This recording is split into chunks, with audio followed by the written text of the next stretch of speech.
to the presence of the mystery that arises, that bubbles up. That takes many forms. In my case, it's being still as much as I can. And it seems the more still I am, the more the planet moves faster and faster and faster.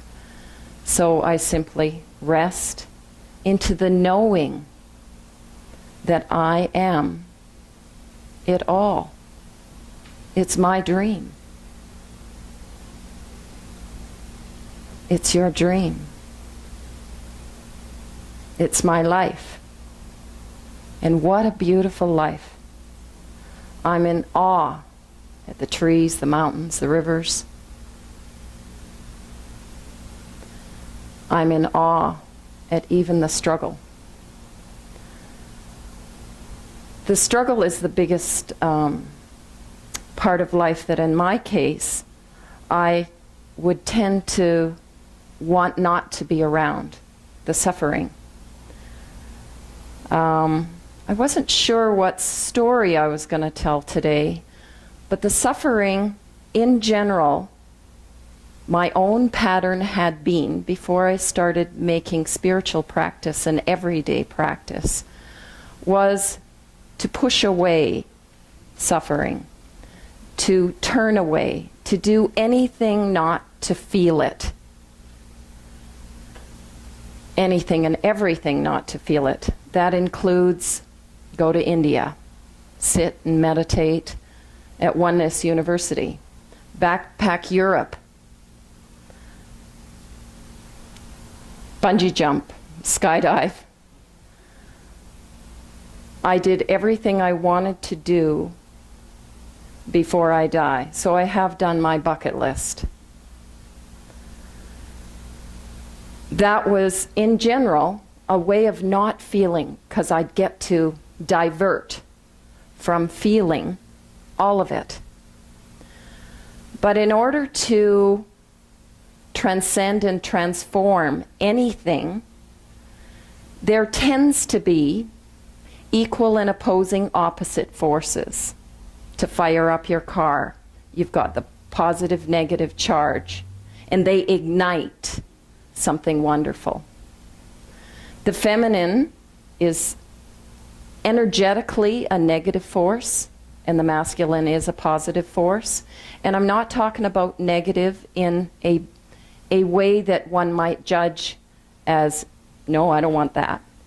It's a good thing. Again, you can't fire up your car without that equal and opposing opposite force. It's not a bad thing. So the masculine and the feminine create children. They create new ideas. The masculine and the feminine in you, in me, creates, ignites something wonderful when there is this discomfort. And in Science of Mind, we call it divine discontent. It's simply a feeling, I don't want to feel this. So I want to run to the new guy, or the new life, or the new house, or the new job. And I'm not saying that's not a good thing. That's a very good thing, to go to something that your heart feels called to go to. It's that when there is the discomfort, to be in its energy, to be in its presence in a non-judgmental way.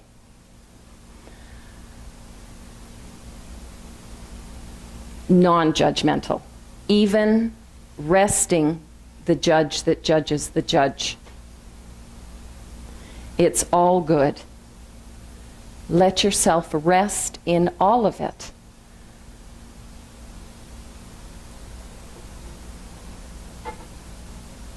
Do you rest in all of it? All of it. Or is there self-attack towards self, or maybe your children? We all want the best for our children. I sure do. I have a 26-year-old daughter who had a mom who was never at peace with, that's me, I did give birth to her. I was never at peace with just being present. There was always something to get, something to do, something to change. So how do I just be with what is, including her? So she stretched and stretched and stretched. And then she did fall. And I could watch her light dim. And it really got dim for a time. When she was very young, she was 16 at the time, and she was with, in every sense of the word, a 50-plus male who was her music teacher. And music was the path she was following. You know, main stage Edmonton Folk Festival, Sony major label open doors. And the path got really unhealthy. And I turned a blind eye because the success was there. Rather than being mom and saying, whoa, maybe we should go to another town. Maybe it might be good that you skydive rather than do music. And I liked the success. So I had to live with that consequence and watch her light dim. It did not go to success. It got really messy and ugly. And I judged myself and attacked myself to the point of not seeing light anywhere, in myself or anyone. So I had to just be with that. I sat in the mountains with monks, anything to just be with it. And it was really difficult. I'd rather not be here than watch what I did to my daughter. I have to wonder why I told this story. Then I finally got to a place where I was not attacking myself. Because we all turn a blind eye or run away from, at times, what we don't want to see or experience or feel. And when I really felt my journey with that, my always wanting to get it right, to finally have success through myself or my daughter, when I really felt the pain of that and watched it transcend through prayer. One of the biggest forms of prayer that helped me was watching the rivers at the Great Divide. One would go all the way to the east coast, one would go all the way to the west coast. I don't know what's east-west here. And those rivers take many turns, and they are invited to the ocean. Then I would go to the ocean and I would watch the river, which took many different turns and twists, which also ended up in cesspools like my life, that also feeds a lot of the life force. So none of it's not the presence of the mystery. But right where the river meets the ocean rejects no water's way. The Most High, God presence, like the ocean, rejects no water's way. It invites and embodies it fully, and it takes it into a bigger presence, something greater, something profound. So I would picture all of my water's way moving into the ocean and embodying something greater. And that something greater became every cell of my being. And that included where I fell short. Now, after I worked on that, I noticed as I worked on myself, my daughter's life started changing. It wasn't so much in what I said. I witnessed her find her voice again. The voice that is strong and able and can move through anything. Witnessing it was a great joy, because now she's on the Canadian skydive team. There's only 8. She's the only woman. I don't know about skydiving. She tells me, I did skydive, once with her and once alone. And I was like, what is the deal with jumping out of an airplane? I just couldn't get it. I was scared to death. And she's like, you know, in the conversation I had said, falling out of the sky. She's like, Mom, we're not falling. We're flying. She's also in her 3rd year in engineering, and she's no longer with the guy. She's been on her own for about 2 years and got her own footing. Music is still put to the side. It got really messy. And I'd rather her fly with her heart and her strength and her courage, and I'm just in awe. And that is not what I saw a few years ago. I saw someone who let her light dim. And we parents don't like to see that. It's very, very difficult to see. So I encourage prayer the whole time. When my life fell apart and I watched Kelsey's life fall apart, I was praying every day. And my prayers would evolve. And regarding music, she once said to me, you want it, you do it. There you have it. I'm not a musician, and I play beautiful music. I'm very proud of that, and I love it. And I do it alone or for anyone. So I'm the one that's putting the music out, the music that arises, the music that's in my heart, because I dance on there. My hands just move to whatever I'm feeling. And what arises is beautiful. And I get to dance with other musicians musically. So wow, that is an awesome experience. Today after service, we're going to have a workshop, Pray Your Way. And the workshop is going to be interactive. Like, tell me who you are to someone. And we're going to go through how to do spiritual mind treatment, where your words can be put down and how you can evolve your prayers so that greater and greater happens. And it really does. Besides my daughter, you know, all through that messy stuff, I was going through divorce. I have so much love in my life. I just, Bill, man, did I win the lottery of good relationships. We've been together 5 years, and I'm still in awe 5 years later, like completely in awe of what he's like. And abundance, he seems to cover that, but he loves his life. He's an engineer. So I feel fortunate that I get to explore creativity in this chapter of my life.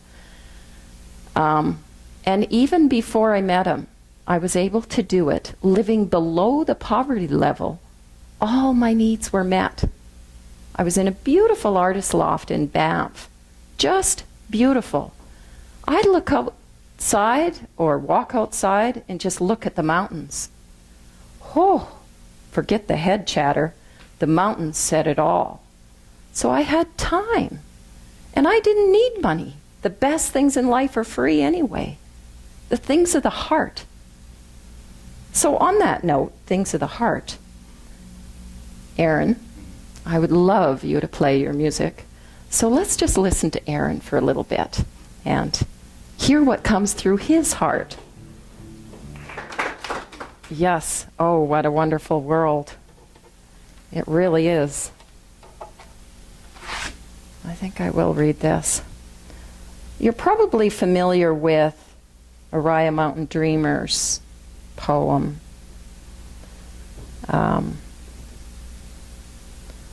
I think I'm going to read it, asking you to ask yourself, to contemplate this poem. Do you dare to dream of meeting your heart's longing? So you might want to say to yourself, do I dare to dream of meeting my heart's longing? Will I risk looking like a fool for love, for my dream, for the adventure of being alive? Have I touched the center of my own sorrow and been opened by life's betrayals, or been closed for fear of further sorrow? I want to know if I can sit in pain or in joy, mine or others, without moving or hiding. Can I disappoint another to be true to myself? I want to know. I want to know if I can see beauty, even if it's not pretty. Can I live with failure and still see the silver lining in the clouds? It doesn't interest me to know how much money I have or you have, who you know or I know, or how I've come here to be. I want to know if you will stand in the center of the fire with me. Will I stand in the center of the fire? I want to know what sustains from the inside when all else falls away. Can I be alone with myself and truly like the company I keep, honoring my own soul's journey? I ask myself, do I dare? Will I risk? Can I see? Believe in me. I ask myself. So I just adapted the words as I read that.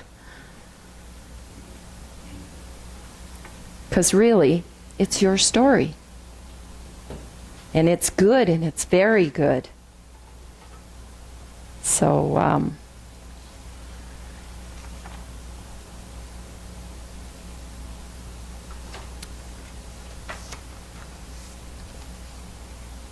who is the I am that I am?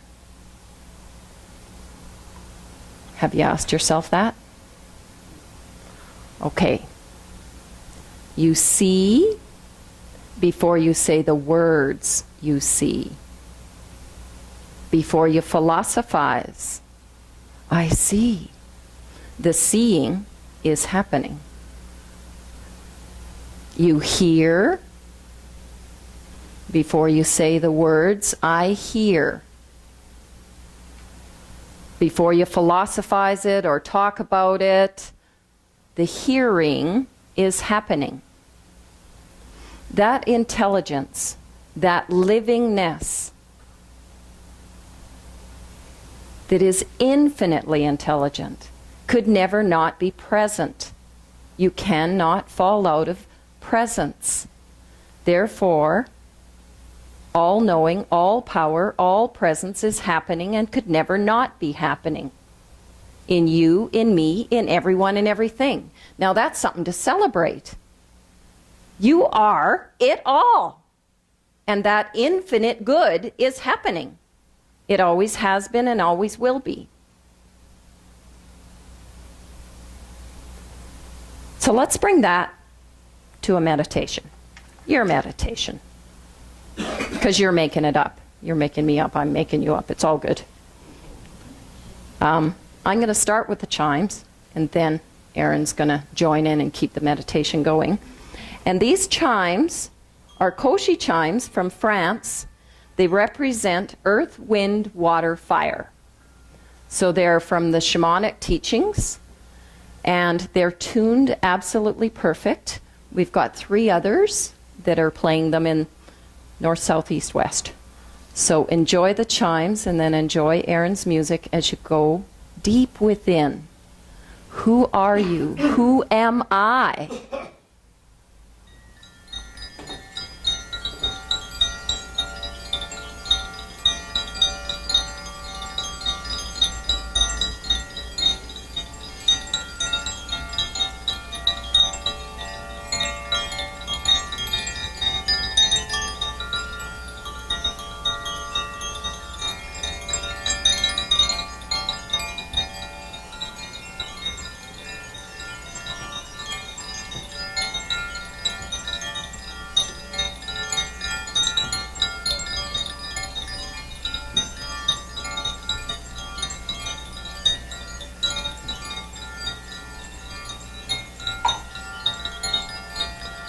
A new world is calling. A world that works for everyone is calling, is in every cell, and unfolding, heart-directed, beautiful happenings.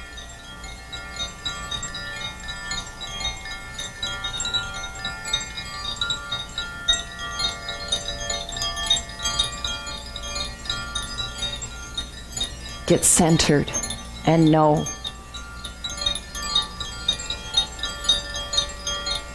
You are the light,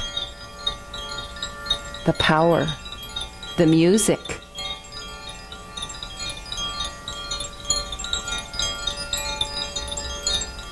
Let it play in your heart.